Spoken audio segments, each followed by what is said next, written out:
सुप्रभात। मैं तरुणा सिन्हा आपकी न्यूज़ एंकर लावा फारम मीडिया से हाजिर हूँ देश विदेश की ताज़ा खबरों के साथ। तो आइए बढ़ते हैं 8 जुलाई 2020 की खबरों की तरफ। सुशांत सिंह राजपूत के निधन के बाद अंकिता लोखंडे के बॉयफ्रेंड विक्की जैन ने उठाया यह कदम।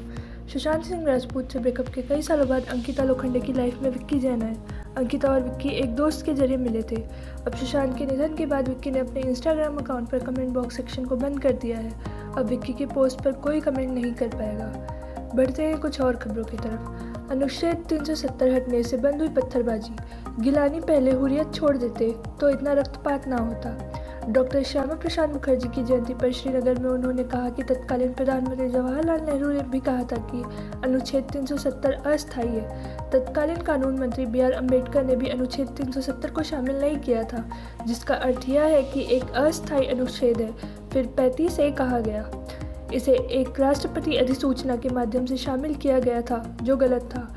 बढ़ते हैं कुछ और खबरों की तरफ। इस्लामाबाद में कृष्ण मंदिर की ज़मीन पर जबरन अजान दी, नींव की दीवार तोड़ी। पाकिस्तान में मुस्लिम कट्टरपंथियों का एक घिनौना चेहरा सामने आया है। राजधानी इस्लामाबाद में बनने वाले पहले कृष्ण मंदिर के निर्माण पर रोक लगवाने के बाद अब कट्टरपंथियों ने मंदिर की ज़मीन पर जबरन अजान दी है। यही नहीं, मंदिर की नींव को भी कुछ मजहबी गुटों ने पहले दिनों ढहा दिया था। एक तरफ पाकिस्तानी कट्टरपंथियों ने इस मंदिर के निर्माण को रोकने के लिए अभियान चला रखी है, वहीं रियासत मदीना बनाने का वादा करने वाली इमरान खान सरकार ने पूरे मामले पर चुप्पी साध रखी है। कट्टरपंथियों की कायना हरकत की अल्पसंख्यकों ने कड़ी आलोचना की है। उन्होंने कहा कि देश में अल्पसंख्यकों के खिलाफ असहिष्णुता बढ़ती जा रही है। बता दें, इमरान सरकार ने 2 दिन पहले ही मुस्लिम कट्टरपंथियों के फतवे के आगे घुटने टेकते हुए मंदिर के निर्माण पर रोक लगा दी थी।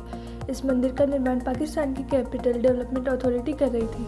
पाकिस्तान सरकार ने अब तक मंदिर के संबंध में इस्लामिक आइडियोलॉजी काउंसिल को सलाह लेने का फैसला लिया है। बढ़ते हैं कानपुर एनकाउंटर की कुछ खबरों की तरफ। पूर्व एसएसपी अनंत देव की बढ़ेगी मुश्किलें। अब इस आईपीएस अधिकारी ने की कुछ घोषणा। कानपुर की घटना में शहीद सीओ देवेंद्र मिश्रा की रिपोर्ट वायरल होने के बाद कानपुर नगर में पूर्व एसएसपी अनंत देव की भूमिका पर सवाल उठ रहे हैं।